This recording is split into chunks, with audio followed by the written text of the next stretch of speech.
Bienvenidas, bienvenidos a Hecho en América. Soy Laura Carlsen y este programa es una coproducción entre Mira Feminismos y Democracias y Rompeviento TV. En el noticiero En la Mira tenemos la noticia de las elecciones en Honduras, que se ha vuelto todo un tema. Las elecciones se realizan el 30 de noviembre y estamos registrando indicios preocupantes de una campaña de la ultraderecha global para deslegitimar las elecciones antes de las votaciones, en un contexto en que la candidata del Partido Libre progresista tiene una amplia ventaja. El 20 de noviembre, la congresista estadounidense María Elvira Salazar de la Florida, quien preside el subcomité del hemisferio occidental, llevó a cabo una audiencia pública con la única intención de influir en las elecciones hondureñas. Dijo textualmente: "No le digo a nadie cómo votar, pero no elijan comunista". Se refería a Rixi Moncada, la candidata de Libre en estas elecciones, y desde entonces en los medios comerciales de los Estados Unidos y otras partes del mundo hemos visto cuestionamientos al proceso de las elecciones y como decía, algunas señales de que podría haber formas de intervención en estas elecciones. Hoy mismo estamos pregrabando este programa, de hecho en América, porque hoy voy a viajar a Honduras y formar parte de un grupo de observación electoral organizado por Global Exchange y CESPAT, una organización hondureña. Así que vamos a estar dando cobertura desde Honduras de este proceso electoral tan importante para el futuro del pueblo hondureño. Ahora vamos al tema principal de hoy, que son las amenazas de intervenciones por parte de los Estados Unidos, en particular en Venezuela y en México. Para esta parte damos la bienvenida a Medea Benjamin. Siempre me da muchísimo gusto platicar con Medea en este programa. Ella es especialista en salud pública y economía, activista política conocida en todo el mundo y escritora estadounidense. Fue cofundadora en 2002 de la organización feminista pacifista Code Pink, Código Rosa, y lideró las protestas contra el gobierno de George W. Bush en Estados Unidos por la guerra de Irak. En 1988 también participó en la fundación de Global Exchange, organización internacional en defensa de los derechos humanos, los derechos económicos y sociales y los derechos medioambientales, y luchó por la implantación del comercio justo. Estudió salud pública y economía y trabajó en Naciones Unidas y la Organización Mundial de la Salud como economista y nutricionista en América Latina y África. Code Pink ha tenido un papel clave en las luchas antiguerra en los Estados Unidos desde una perspectiva feminista.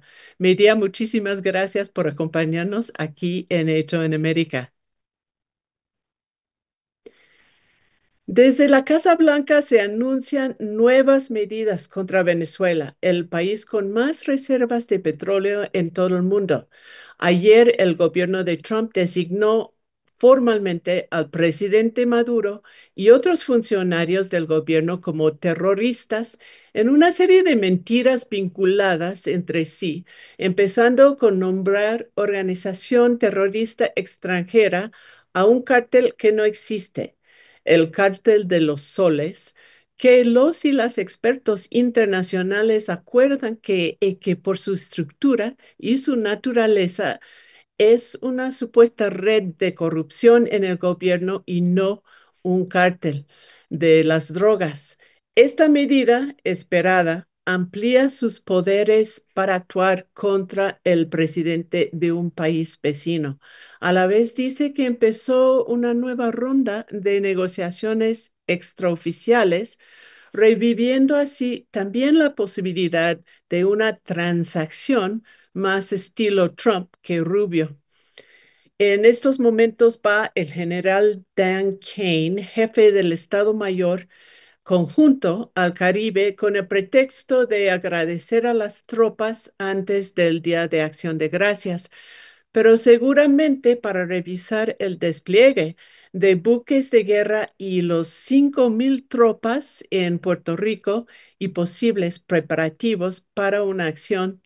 Kane es un actor principal en la operación que se llama Lanza del Sur, Southern Spear, que es el despliegue masivo de fuerzas navales estadounidenses en el Caribe, el más grande en esta zona desde la crisis de los misiles cubanos y el bloqueo de Cuba en 1962. Además de las fuerzas en el mar y las zonas aledañas, Trump autorizó a la CIA llevar a cabo operaciones encubiertas en Venezuela. No hay más detalles públicos, obviamente, y no que sepamos ha autorizado una invasión terrestre, aunque no lo descarta. El pretexto sigue siendo la guerra contra las drogas.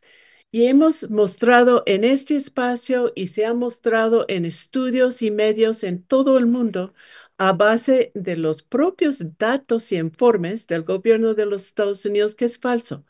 No existe como tal el cártel de los soles y no hay fentanilo ni cantidades significativas de otras drogas traficadas desde Venezuela al mercado de los Estados Unidos. Cada vez más se habla abiertamente de cambio de régimen. El sueño del secretario de Estado Marco Rubio toda su vida desde el triunfo del chavismo en el país. Pues vamos a entrar directamente en el tema con Medía. Medía, no queremos especular, además que es totalmente impredecible en el caso del presidente Trump. Sin embargo, para estar preparado, implica desarrollar los escenarios posibles y prevenir acciones. Ustedes en CodePink tienen décadas monitoreando y oponiéndose activamente a intervenciones de los Estados Unidos en el mundo. ¿Qué tan factible ven un ataque militar contra Venezuela? ¿Qué dice el Estado, el público estadounidense? Lo más interesante que yo veo, Laura, es la división que existe en los Estados Unidos en cuanto a cualquier intervención en Venezuela. Estas divisiones están dentro del público, se ve en todas las encuestas que la gran mayoría de de la gente en los Estados Unidos están en contra de una invasión. Tiene más apoyo para lo que están haciendo con los buques, pero en cuanto a una invasión, la gran mayoría, yo creo que hubo una encuesta esta semana de CBS que mostró que el 70% están en contra, que solo un 15% piensan que esto es una emergencia nacional, que solo 13% cree que Venezuela representa una amenaza en contra de los Estados Unidos. Y cuando se divide entre republicanos y demócratas, la gran mayoría de los demócratas están en contra de cualquier intento a un cambio de régimen. Es interesante también que vemos divisiones dentro de la administración también. Laura, tú hablaste de Marco Rubio, que seguramente es el que está más a favor de un cambio de régimen porque luego quiere tener más cambios de régimen, sobre todo en Cuba. Pero dentro de la misma administración vemos que hay gente que piensan que a lo mejor esto no sería una buena idea. Vemos que muy interesante, no sé si Laura estaba siguiendo lo que pasó con 6 miembros del Congreso que antes estaban o en el Pentágono o en la CIA, que hicieron un video diciendo que em, miembros del soldados no tienen que obedecer a eh, o cualquier mando que no es legal. Si le mandan y como no hablaron directamente en este video de Venezuela, pero todo el mundo sabe que estaban hablando de lo que está pasando en el Caribe.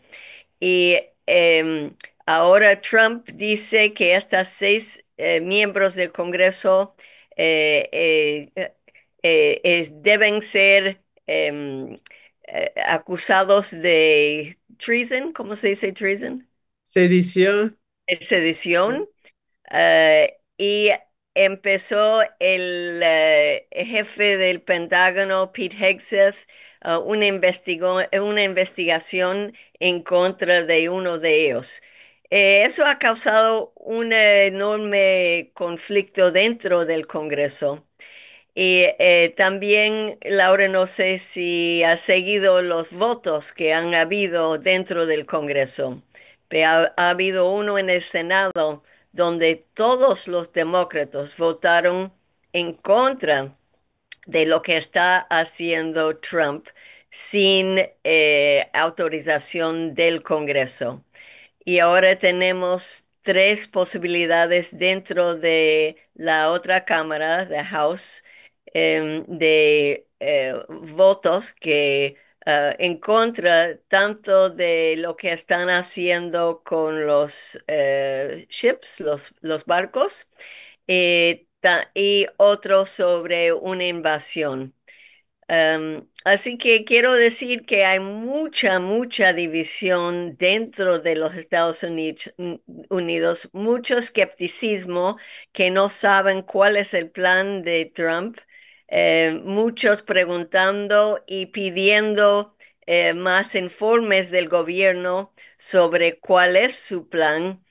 Y por eso yo creo que están en la administración todavía un día sí, un día no. Y ahora hemos escuchado que Trump dice que va a hablar directamente con Maduro. Sí, pues son divisiones muy importantes. Tenemos las divisiones en la población, que es su base de votación, y tenemos las divisiones entre los militares, que es fundamental, y divisiones en el Congreso, que hasta ahora ha evitado pedir una autorización y como nos dices, pues no es tan claro que lo podría conseguir. Incluso en estos momentos. em, Una cosa, Laura, eh, que tú hablaste de división en la base. Es importante decir que hay división en la base de los republicanos, que en la base de los republicanos hay mucho que dicen que Trump llegó al poder diciendo que iba a acabar con las guerras. Y muchos, millones de ellos piensan que America First quiere decir que no vamos a estar gastando energía, dinero, en conflictos en otros países. Tenemos el ejemplo esta semana de la renuncia de la congresista Marjorie Taylor Greene, que era quizás, bueno, era sí la persona más importante en el Congreso de los republicanos que estaban en contra de las guerras. Y yo digo las guerras porque quiero decir la guerra apoyando a Israel, la guerra contra Irán, la guerra en Ucrania. Y dijo que estaba en contra de una guerra para cambiar el régimen en Venezuela. Y ella renunció, yo digo que es una lástima, pero ella mostró durante su tiempo en el Congreso que tiene mucho apoyo en la base. Y esa división es muy importante, Laura, porque Trump no quiere perder a su base. Y cuando yo hablo con miembros del Congreso, que hago todas las semanas, yo pregunto a republicanos si están a favor de esta intervención y dicen, por ejemplo, bueno, va a ser rápido. Y nosotros respondemos que eso es lo que nos dijeron en cuanto a Irak, que fue 20 años, en cuanto a Afganistán, que fue 20 años. Uy. Y nosotros cuando hablamos con ellos, em, decimos que la gente de los Estados Unidos no quiere otra guerra y sabemos que esto no va a ser nada rápido. Esta parte es importantísimo. Yo también estaba viendo los videos de Marjorie Taylor Greene y para la audiencia aquí en América Latina que quizá no la ubica, ella tenía fama de ser casi incondicional de Donald Trump.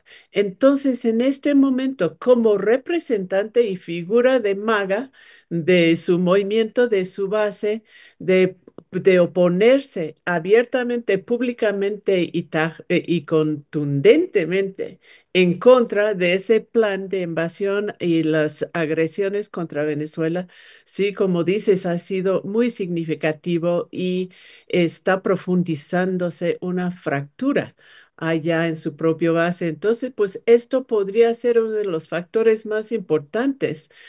Yendo a tu comentario de cómo algunos dicen, no, pero va a ser rápido. Estamos en otra época de guerras con las nuevas tecnologías.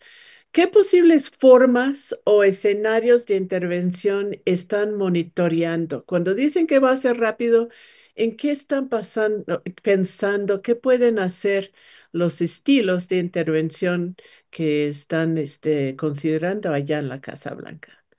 Bueno, uno es simplemente matar a Nicolás Maduro, y eso podría ser a través de drones o puede ser a través de un grupo de la CIA que ya sabemos que están dentro. Y eso es lo que significa cuando dice que puede ser rápido. Ellos piensan o están monitoreando las divisiones dentro de los militares en Venezuela.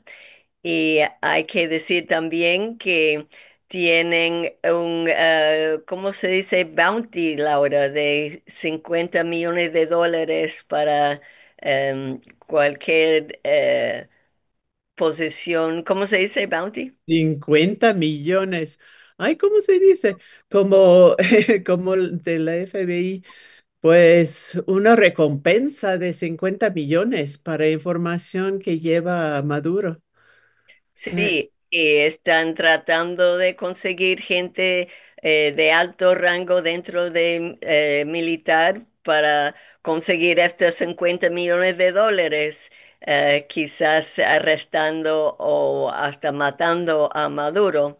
Em, y, claro que hay muchas otras escenarios. Uno de ellos es que van a tomar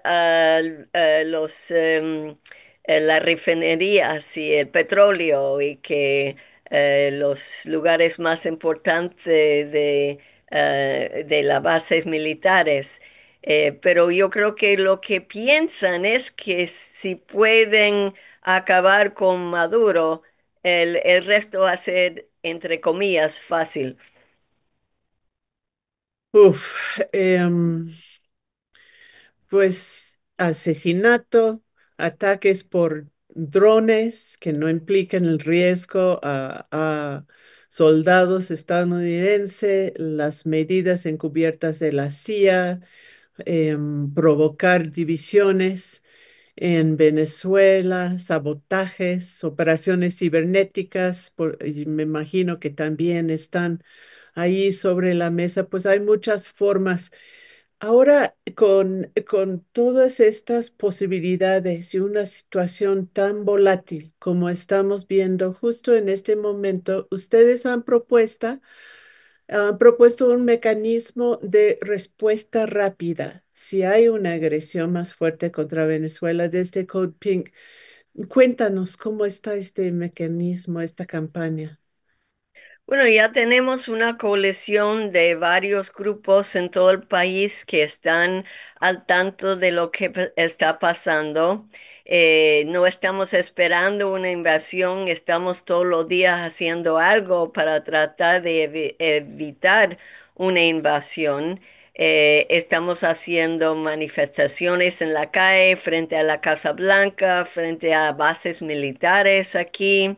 Estamos en el Congreso tratando de conseguir un voto en contra de cualquier invasión. Estamos en coalición con grupos en otros países que pueden también tener influencia en lo que hace los Estados Unidos. Y tenemos planes de si hay cualquier incremento de las amenazas que vamos a salir a la Casa Blanca.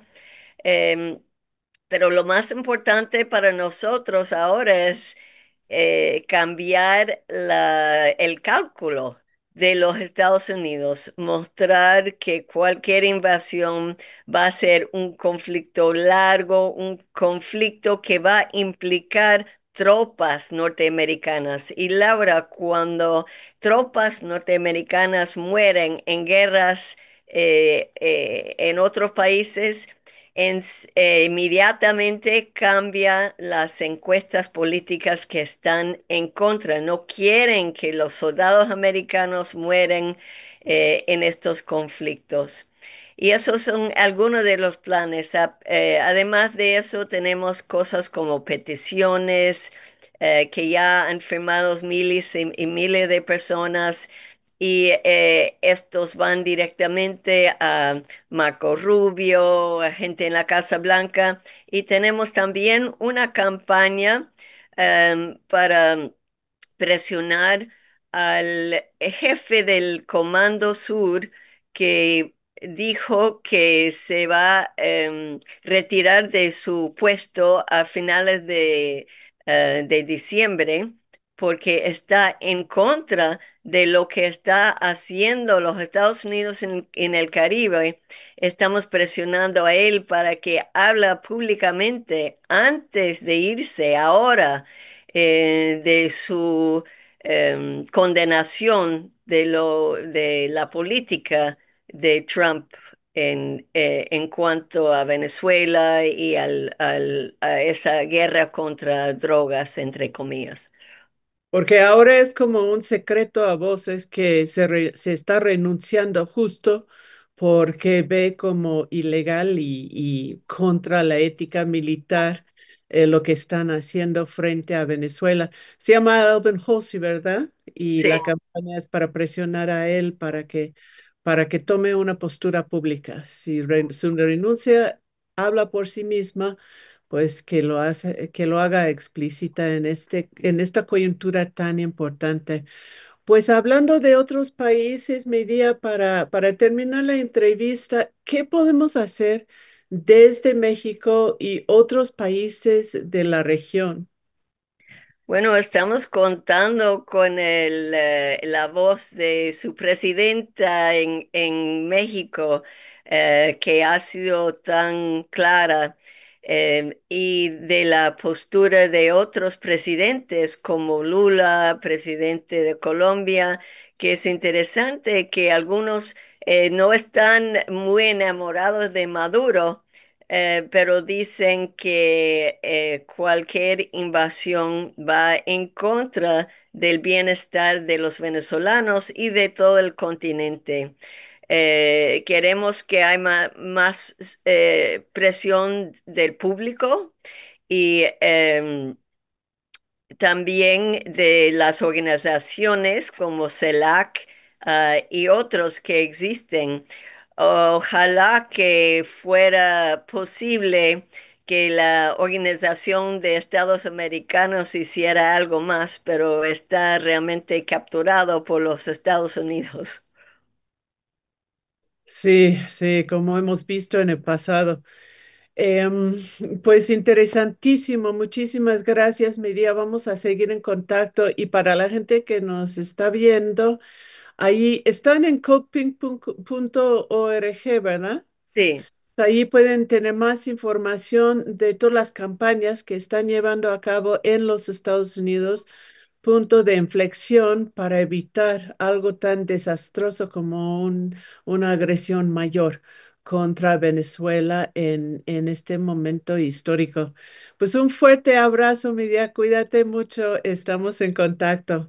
Gracias y suerte en Honduras. Gracias. En las últimas semanas, las noticias a diario han tenido reportes de las agresiones hacia Venezuela, sobre todo por la situación de ataques a las lanchas en el Caribe. Sin embargo, hay otro país que ha recibido las amenazas de ataques directos en su territorio nacional por parte del gobierno de Donald Trump, y este es precisamente México. En esta parte del programa vamos a platicar sobre las amenazas a México, las posibilidades, los riesgos y también algunas de las respuestas desde acá. Me da muchísimo gusto dar la bienvenida a Roberto Cepeda. Es doctor en Ciencias Políticas y Sociales con orientación en Relaciones Internacionales por la Universidad Nacional Autónoma de México, UNAM, y es maestro en estudios de América del Norte por la Universidad de Sinaloa.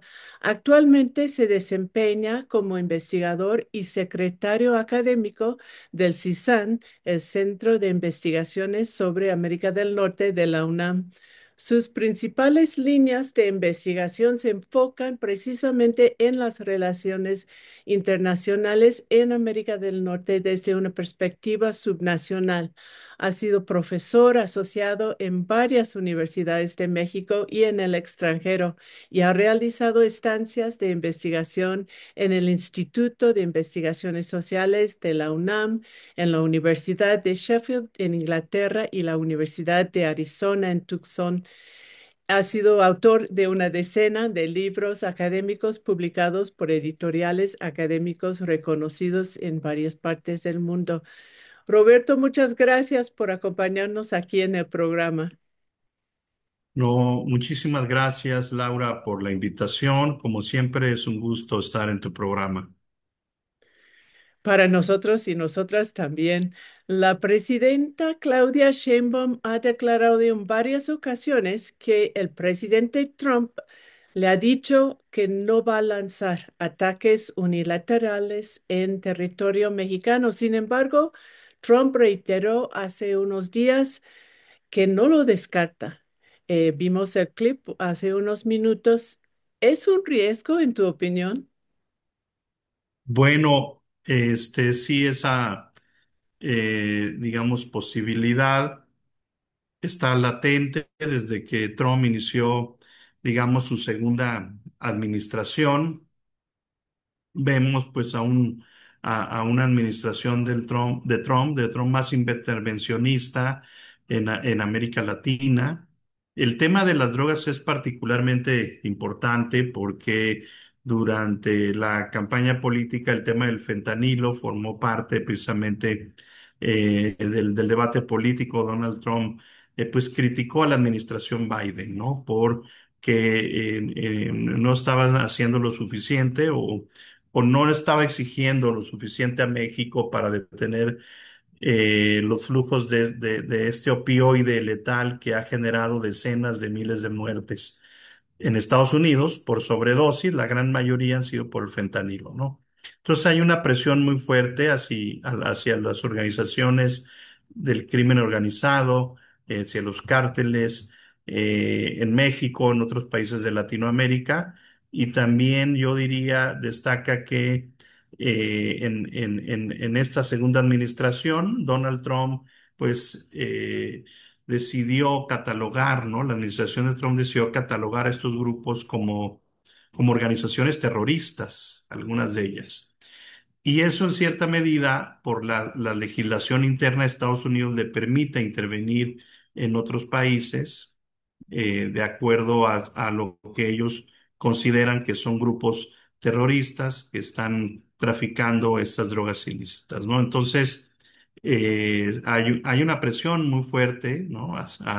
Hacia México en el sentido de que no se está haciendo lo suficiente. Se han impuesto aranceles también condicionados a que México colabore más, coopere más. Y bueno, se ha hecho un gran esfuerzo, yo diría, en la administración de la presidenta Claudia Sheinbaum. Se han reducido de manera notable estos flujos de drogas ilegales. Se han capturado, ¿no? Se han capturado los líderes a los capos de la droga. Se han enviado, ¿no? Yo creo que alrededor de 50 de estos líderes a Estados Unidos, algo que no tiene precedentes, aún a pesar de todo ello, ¿no? Como lo señalas, Laura, en una entrevista reciente dijo que Donald Trump que no está contento con México, ¿no? Y esa posibilidad no se descarta. Ahora, bueno, obviamente esto hay que verlo también como un tema que responde a la política interna de Estados Unidos. Donald Trump tiene que cumplir con su promesa de campaña de detener los flujos de drogas que están causando tantas repercusiones dañinas en su país, pero esto generaría al mismo tiempo, tendría consecuencias, ¿no? Estas medidas unilaterales de enviar fuerzas estadounidenses a México tiene que ser en un enfoque de cooperación. Lo ha dicho la presidenta Sheinbaum de manera clara, cooperación sí, subordinación no. Y toda medida unilateral de Estados Unidos lo que haría es desalentar la cooperación de México. No solo está el tema de seguridad, porque también está el tema de migración, donde México es un aliado, ¿no? Muy importante, deteniendo estos flujos de migración que vienen de Centroamérica, de otros países del Caribe, Sudamérica y que pasan por México y que actualmente el gobierno mexicano está haciendo un gran esfuerzo, ¿no? Para detener los flujos de migrantes irregulares y los flujos de Que drogas, han ¿no? También bajado irregulares. muchísimo. Sí. Sí, o sea que esos son algunos de los factores, precisamente lo que te iba a preguntar, factores que empujan al presidente Trump hacia un ataque a México o en territorio mexicano y algunos factores que lo inhiben. Y pues has mencionado la promesa de campaña como un factor que le puede ser una motivación para atacar. Y parece que no hay una correlación realmente entre los esfuerzos de México y las amenazas de Trump. Incluso aquí en ese espacio, en momentos hemos cuestionado si realmente esto es su intención de detener los flujos de drogas, porque no es una estrategia que ha tenido buenos resultados en el pasado en reducir el número de muertes por sobredosis. ¿Cuáles son los factores que empujan al presidente a hacer a tomar una decisión tan fuerte como sería atacar a México de cualquier forma y algunos de los factores que quizá lo inhiben? Bueno, sí hay una interdependencia compleja, ¿no? Entre la relación México-Estados Unidos. Aún a pesar de todos los aranceles que se han impuesto a México, sigue siendo el primer socio comercial, ¿no? De Estados Unidos, ya desbancado a China, a Canadá. Esto tendría repercusiones para la economía estadounidense, ¿no? Porque incluso las represalias podrían ser también poner aranceles, no sé. Habría que ver una serie de escenarios, ¿no? Que se pueden dar, pero pues Estados Unidos, históricamente, pues el tema de seguridad ha generado fricciones. Lo que vemos es que no se ha resuelto el acercamiento que ha habido entre estos países en ámbito de seguridad. Es bueno, digamos, hay cooperación entre agencias, hay reuniones bilaterales. Hace poco el secretario de Estado de Estados Unidos estuvo en México, ¿no? Marco Rubio, donde aseguró precisamente al gobierno mexicano, prometió brindarles toda la ayuda que se necesite y también se comprometió a no tomar medidas unilaterales pero sí apoyar a México con equipo, con capacitación, con intercambio de inteligencia, ¿no? Ese tipo de ayuda que se puede ofrecer Estados Unidos a México si México la solicita. Y esto ha sido históricamente, ¿no? La iniciativa Mérida probablemente es un ejemplo de cooperación. En el periodo de Calderón, un poco con Peña Nieto, ¿no? Donde se brindaba esta asistencia de equipo, ¿no? De capacitación, con la información que reunía, ¿no? Estados Unidos, se capturaban a los grandes capos de la droga. Pero bueno, estas estrategias del Kingpin de capturar a los capos, pues no resuelve el problema. Ahí siguen llegando pues otras organizaciones criminales. Lo mismo que pasó en Colombia, ¿no? Con el Plan Colombia, pues se desarticularon estos cárteles de Medellín, el cártel de Cali, de Medellín, que eran organizaciones muy grandes y se fragmentaron. Actualmente se sigue enviando droga, ¿no? Desde Colombia a Estados Unidos. Y en el caso de México, por más que se fragmenten grupos como el cártel de Sinaloa, que estamos viendo ahorita su fragmentación, pero realmente el flujo de droga es difícil que Estados Unidos, ¿no?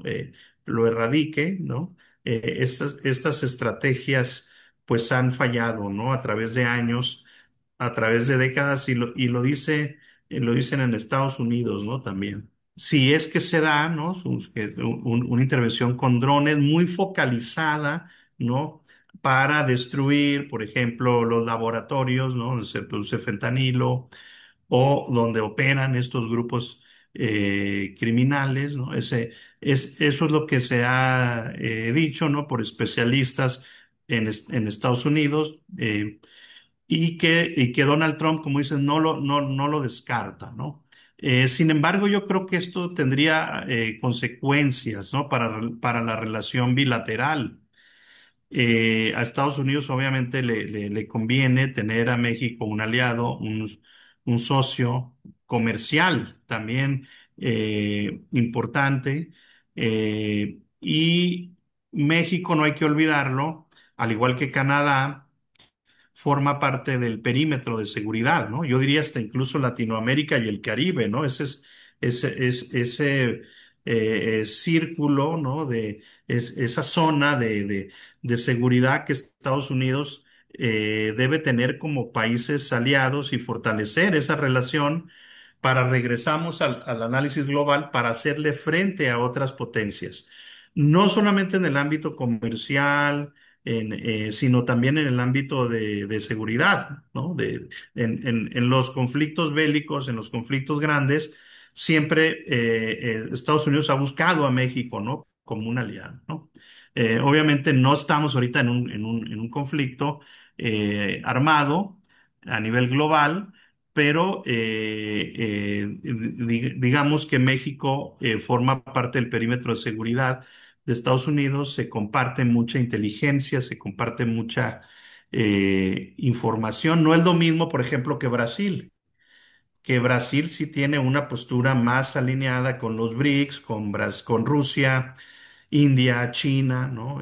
Todos estos países que forman otro bloque regional, ¿no? El caso de México, se quiera o no, es un vecino, ¿no? De Estados Unidos, que incluso forma parte del Comando Norte, ¿no?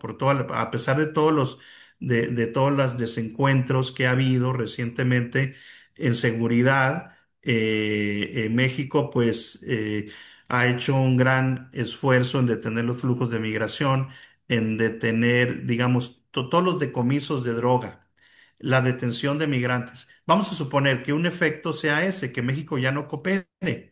Simplemente Estados Unidos tendrá que reforzar el número de agentes fronterizos para detener a todos los migrantes.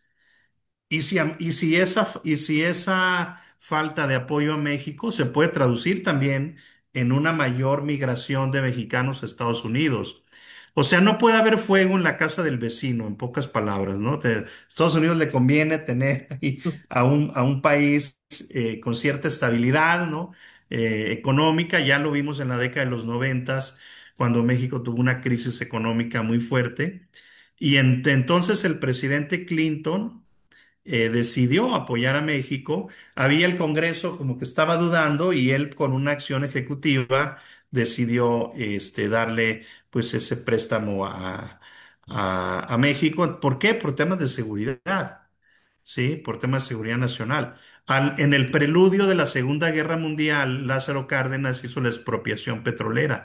Las compañías estadounidenses buscaron el apoyo del presidente Roosevelt en aquella ocasión, pero Roosevelt no tomó partido, ¿no? Porque México era en ese momento un aliado estratégico, ¿no? Tenemos que ver todos esos temas del realismo, de las relaciones del poder, ¿no? Del poder duro, para analizar todo eso. Ahora, visto desde otra perspectiva, también hay que ver que Estados Unidos, pues, quiere retomar mayor influencia sobre México. Viene la renegociación del TEMEC el próximo año. Ahí tenemos, México sigue siendo un país muy importante en términos de, por ejemplo, los nuevos minerales, ¿no? Que hablamos ahorita. En México los hay. Hay tierras raras, ahí está litio. A Estados Unidos le conviene, incluso el tema energético, ¿sí? A Estados Unidos le conviene tener ese acceso a esos recursos de México, ¿no? Entonces, probablemente también toda esta presión se deba a que, bueno, pues entonces México tiene que ceder en otros rubros para que se logre un acuerdo y que al final del día, si allá va, es un acuerdo integral en migración, seguridad y comercio. O sea, no se está hablando ya nada más un acuerdo nada más en comercio o en migración o en seguridad, sino tiene que ser un paquete completo, ¿no?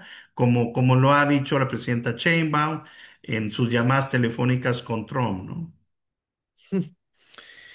Es prácticamente como cuando hablas de esto como una forma de presión para la negociación que tiene que ver con el comercio que tenemos enfrente, pues es prácticamente una espada de Damocles que tienen encima de la cabeza de México, que es muy triste, ¿no? Pensándolo bien, de amenazar a un socio, a un vecino con una intervención militar, con un pretexto que es por lo menos muy débil, ¿no?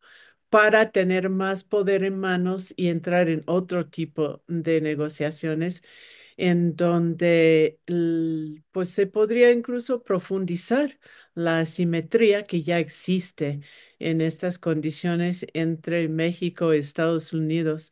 No sé si lo es así, pero sí me preocupa mucho que se utilice este tipo de amenaza tan grave, ¿no? Aunque no se haga para negociaciones que tienen que ver con una serie de otras consideraciones, ¿no?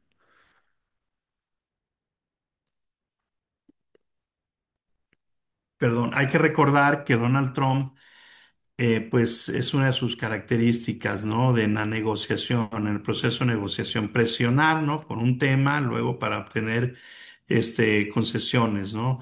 De la otra parte. Sí, desafortunadamente, pues estamos en este contexto de difícil porque, bueno, no hay aranceles digamos, como a otros países, pero pues sí está un arancel a los productos que exporta México a Estados Unidos que no están que cumplen con las reglas de origen del TEMEC, que es alrededor de entre el 10 y el 15%. Luego están los aranceles al aluminio, al acero del 50%, al cobre, ¿no? Al menos del 30%, restricciones a la exportación de jitomate. Algunos autos también que no cumplen, algunos autos que antes pagaban menos aranceles ahora pagan más. Entonces, bueno, finalmente, esta es una forma de presión, ¿no? Pero el tema de seguridad también está ahí como otra manera de presionar a México para que la renegociación o la negociación del TEMEC en 2026 sea más favorable para Estados Unidos en el acceso a otros rubros, ¿no? que no ha tenido, ¿no? Y que pertenecen, digamos, al Estado, ¿no? Por ejemplo, hay una compañía mexicana de litio, ¿no? Pero Estados Unidos quiere ese recurso, ¿no? Las mineras, ¿no? Las empresas mineras, el petróleo, ¿no? Los recursos energéticos también, sobre todo en el aspecto de inversión de Estados Unidos, ¿no? Que las empresas estadounidenses entren más al negocio del petróleo en México. Eh, y yo diría también el tema automotriz. Recientemente, pues México ha aumentado sus relaciones comerciales con China. Actualmente, poco más del 20% de las importaciones de México provienen de China, ¿no? Estamos en una relación deficitaria, ¿no? Le compramos 10 veces más a China de lo que le vendemos. Y ahí también hay un tema en la industria automotriz, ¿no? Yo creo que Estados Unidos está presionando también para que los autos chinos no entren a México, las autopartes, los componentes, ¿no? de un auto y que se aumenten los aranceles. Y no nada más Estados Unidos, también Canadá, ¿no? Hasta Canadá en algún momento estaba presionando porque México subiera el nivel de aranceles a China.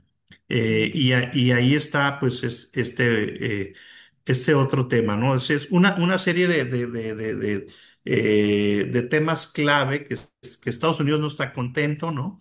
Y que probablemente esto todas estas presiones, ¿no? Sean resultado, ¿no? De que Estados Unidos ha perdido terreno, ¿no? En algunos rubros comerciales, ¿no?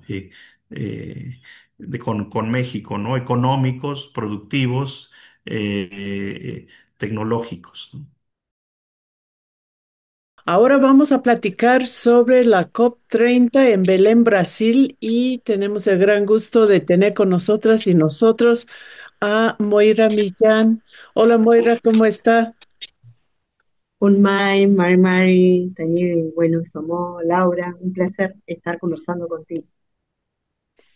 Moira asistió a la COP junto con muchos pueblos indígenas allá.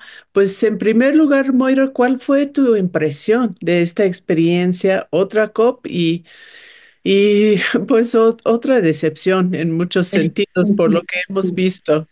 Sí, bueno, primero esta COP estuvo como muy promocionada, parecía que había un intento verdadero o con mejores intenciones para la participación de pueblos indígenas y una discusión seria sobre la transición climática. Desafortunadamente, una vez más, se utilizó, se instrumentalizó a los pueblos indígenas como pieza folclórica, como atractivo recreativo, te diría, de la COP, y discutir sobre la Amazonía, por ejemplo, sin la presencia o sin la escucha verdadera a los pueblos indígenas afectados en la Amazonía.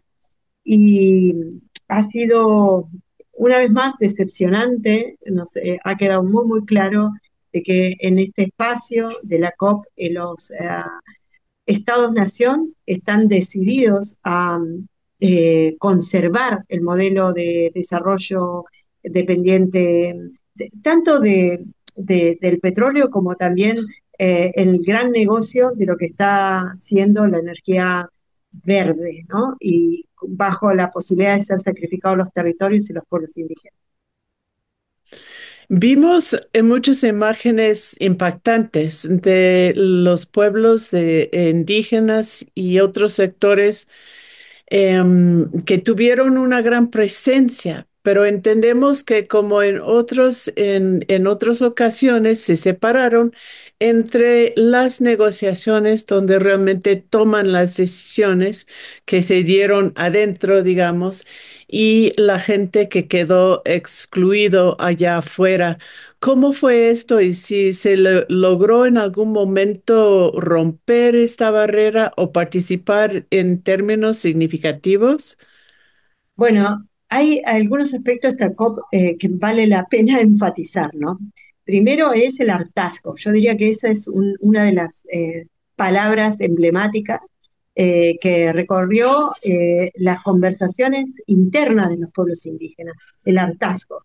Viendo, por ejemplo, que no tenían participación real dentro de las negociaciones, me pareció muy significativo y hasta te diría metafórico que entraran a las patadas, que un sector, un segmento, no digo todo, porque había muchos pueblos indígenas que estaban bajo el ala y la tutela del gobierno de Lula, pero un segmento de las comunidades directamente afectadas por el extractivismo entró a las patadas a la zona azul para hacerse escuchar, para denunciar y fundamentalmente para hablar con los medios internacionales y manifestar su bronca, su hartazgo, su indignación frente a las negociaciones que estaban ocurriendo, teniendo a ellos completamente al margen y siendo ellos los principales damnificados de todos los acuerdos que se estaban dando ahí adentro. Me parece que la primera COP que se ve tanta presencia indígena y por lo menos una parte de esa presencia indígena mostrando el poder de organizarse, de protestar, la decisión política de, de quedar bien posicionados en su defensa de los territorios y denunciando a quienes eran parte organizativa de la COP. Eso por un lado. Por el otro, también se vio las disidencias y las internas, incluso dentro de la misma ala tutelada por el gobierno de Lula, que empezó a resquebrajarse a los pocos días de comenzado la COP, porque justamente se estaba planteando que habían asumido compromisos sectores del gobierno para que los pueblos directamente afectados denunciasen lo que sucedía y la agenda, Laura, se cambiaba todo el tiempo. De hecho, fue parte del gran caos que imperó como forma organizativa de la COP, que todos los días teníamos novedades de que determinados espacios que ya estaban pactados para presentar la problemática se corrían, se cancelaban, muchas cancelaciones. Esto se decía que era por la falta de organización. Bueno, tuvimos hasta esta situación del incendio, ¿no? O sea, yo nunca vi una COP en la que sucediera algo tan terrible como que se prendiera fuego un ala del espacio azul. Y, y esto me parece que tuvo que ver con la improvisación. O sea, la otra palabra que yo destacaría de la COP es la improvisación. Ay, exclusión, improvisación, pues una situación muy difícil para ustedes. ¿Cuáles fueron tus expectativas al asistir a esta reunión, sobre todo dada la historia que tiene esta serie de reuniones en donde frente a una crisis planetaria de mayores proporciones que impacta, como dices, de manera muy fuerte a los pueblos indígenas y las pocas reservas de la naturaleza que quedan en el planeta? ¿Cuáles fueron las expectativas de asistir? Bien, es importante que los televidentes sepan que hay en la COP coexistieron varios espacios que eran contrahegemónicos, como el caso de bueno, el espacio verde era un espacio de convergencia de pueblos indígenas que servía como articulación, como encuentro, como posibilidad de tejer lazos y conocer experiencias. Y por el otro lado, el gran espacio contrahegemónico lo dieron la Cumbre de los Pueblos, que se llamó la Casa de los Povos, que se desarrolló en la Universidad Federal y que fue convocada por el Movimiento Sin Tierra de Brasil, por el Movimiento Antibarraje de Brasil, por las organizaciones de base que vienen cuestionando fuertemente tanto los programas de transición energética que están surgiendo desde el poder y de los gobiernos, como así también cierta agenda más local, ¿no? De lo que tiene que ver con la agenda de Brasil. Estos espacios fueron significativos porque allí se discutió más a fondo y de manera más profunda el problema, pero no solamente quedó en una catarsis donde llegábamos pueblos de distintas latitudes a contar nuestra realidad, sino que también se pudo allí trazar unas líneas de consenso para ver cómo se pueden ejecutar agendas de mediano plazo. Eso yo creo que fue muy, muy importante y que vimos un espectro social amplísimo que iba desde sindicatos de trabajadores y trabajadoras vinculados a, por ejemplo, las petroleras, hasta trabajadores y trabajadoras de los espacios de transición verde que están absolutamente precarizados, que están teniendo muchos problemas desde la situación laboral hasta también sus propias contradicciones frente al medio ambiente. Pueblos indígenas, personas afectadas por las represas, en fin. Yo creo que fue una convergencia de pueblos telúricos, Laura. Creo que ese era el espacio importante al que verdaderamente merecía el esfuerzo de llegar. En lo particular, yo como mujer mapuche, viviendo en la Patagonia y sabiendo lo que está aconteciendo en esta configuración regional del arribo de fuerzas sionistas en territorio patagónico y en particular afectando a las comunidades mapuche, venía a tratar de emplazar en la agenda social de solidaridad global el tema de la Patagonia y explicar que corre tanto peligro como la Amazonía. Como alguna vez los luchadores y luchadoras, como el mismo eh, los pueblos indígenas, como así también otros ambientalistas, eh, desde la década del 70 empezaron a plantear, como el caso de Chico Méndez, que la Amazonía era un lugar en peligro y que era un reservorio de vida y de pulmón del planeta que merecía ser cuidado. Nos pareció al pequeño grupo mapuche que llegamos a la Patagonia también un espacio ideal para empezar a emplazar que la Patagonia corre peligro y que es uno de los reservorios acuíferos, teniendo en cuenta los glaciares que están en esa zona y que hoy corren peligro con un gobierno que quiere explotarlo, que quiere dinamitar todo para la megaminería. Moira, vamos a regresar al punto de qué está pasando, aprovechando esta entrevista, qué está pasando específicamente en la Patagonia, porque es muy importante que la gente sepa las amenazas al pueblo mapuche y también a todos los recursos, los bienes naturales a la tierra allá. Pero terminando con el proceso global, que es la COP.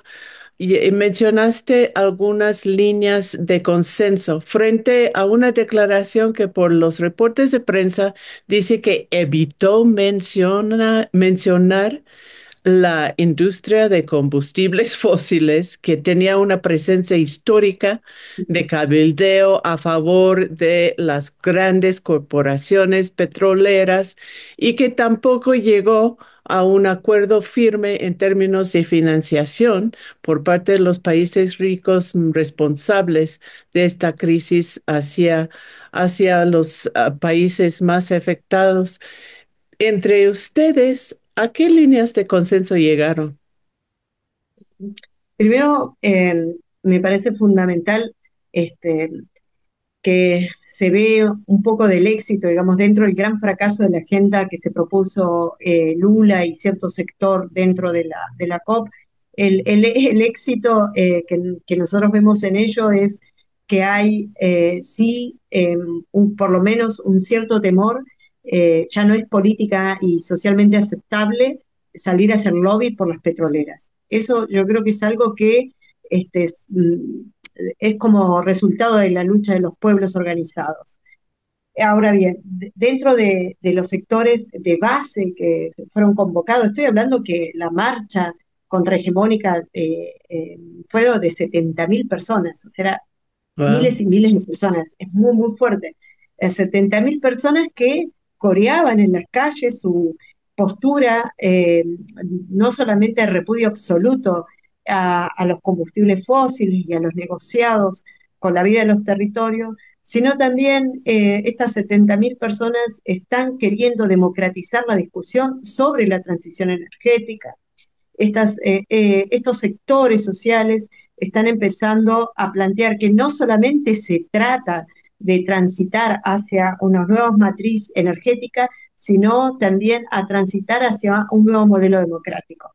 Eh, Me parece que en la situación también de coyuntura electoral en gran parte del mundo y en particular en nuestra región, va trazando nuevos desafíos que nos damos cuenta que no se pueden dirimir ni solucionar en las urnas y que se tiene que caminar una agenda a más largo plazo y con consensos que vayan más allá de los compromisos o lealtades a los partidos políticos progresistas.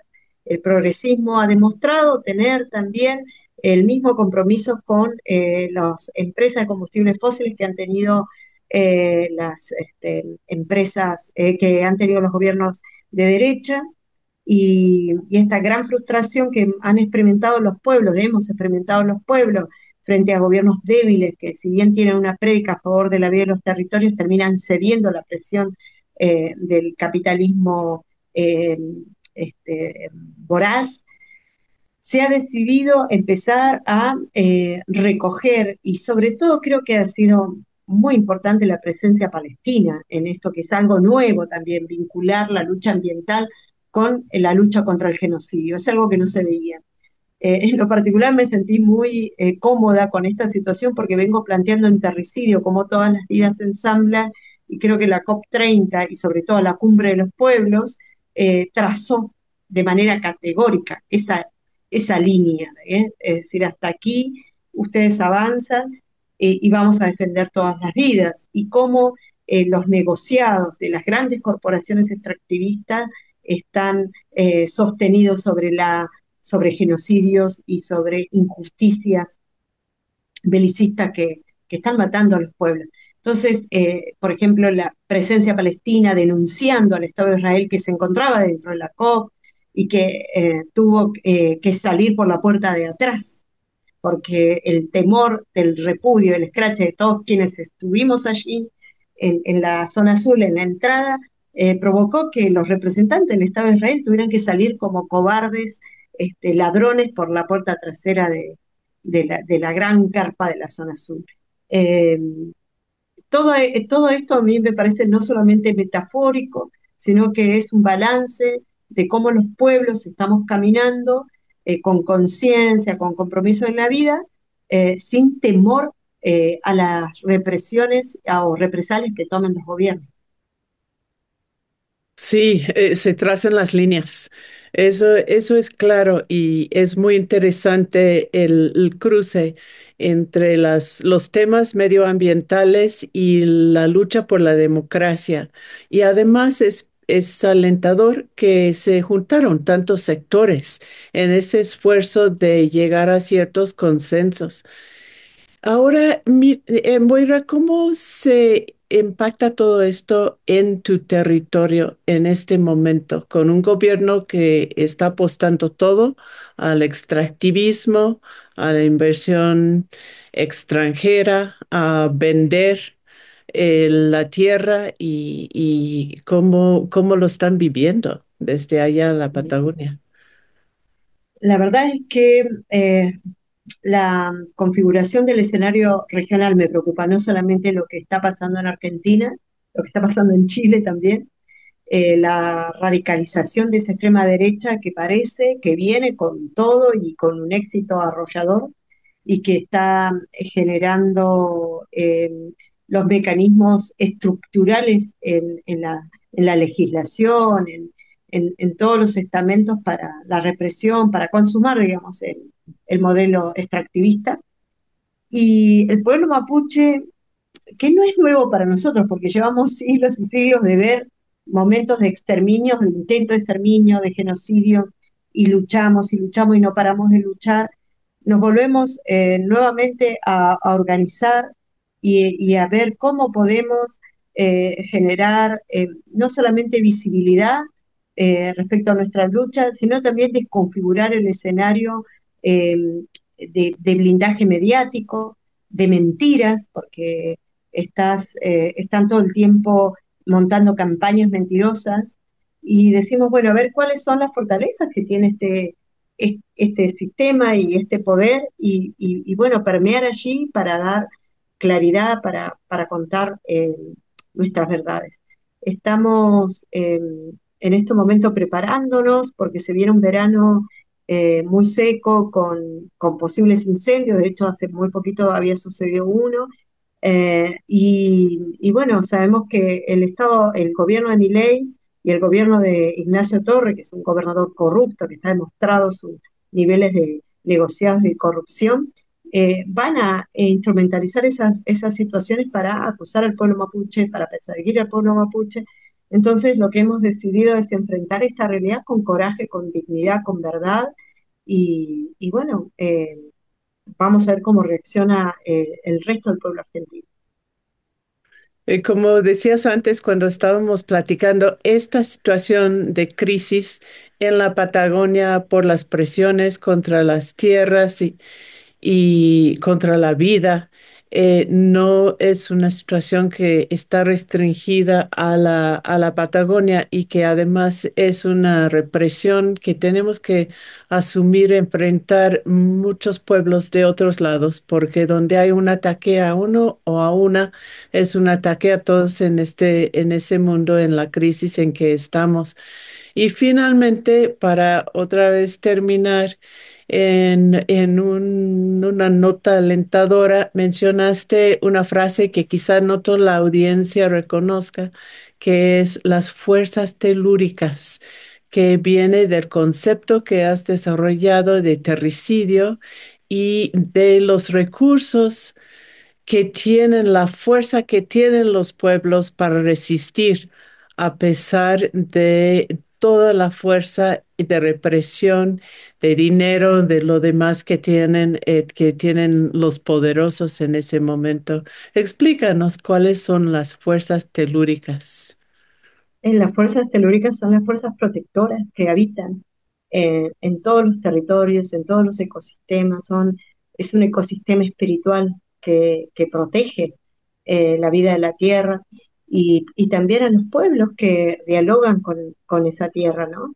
Entonces, por ejemplo, nosotros en el mundo mapuche le llamamos Puñén, que serían los Ñen, serían esas fuerzas protectoras que ven en los ríos, en los lagos, en la montaña. Y yo creo que esas fuerzas protectoras son las que están dándonos corajes a todas las personas, no solamente a los mapuches, a todas aquellas que empezamos a sentir vínculo, eh, ese vínculo directo con el latir de la tierra. Yo le llamo el vínculo, ese cordón umbilical telúrico, ¿no? Y estamos volviendo a nuestras raíces, estamos volviendo a sentir ese latido de la tierra y ese llamado de la tierra y nos entregamos a la sabiduría de ella para que nos guíe en la defensa de la vida. Moira Millán, muchas gracias por estar aquí en el programa. Vamos a estar muy pendientes de lo que está pasando allá y por supuesto de lo que pasa, de lo que sigue pasando, no solo con el proceso de la COP, que ya sabemos más o menos el guión de estos encuentros, sino con el proceso de la organización de los pueblos desde abajo. Te mando un fuerte abrazo y estamos en contacto. Cuídate mucho. Gracias, abrazo. Pues gracias a Moira Huechafe Mapuche de la Patagonia de Argentina y también gracias a ustedes por acompañarnos aquí en Hecho en América. Nos vemos la semana que entra. Soy Laura Carlsen.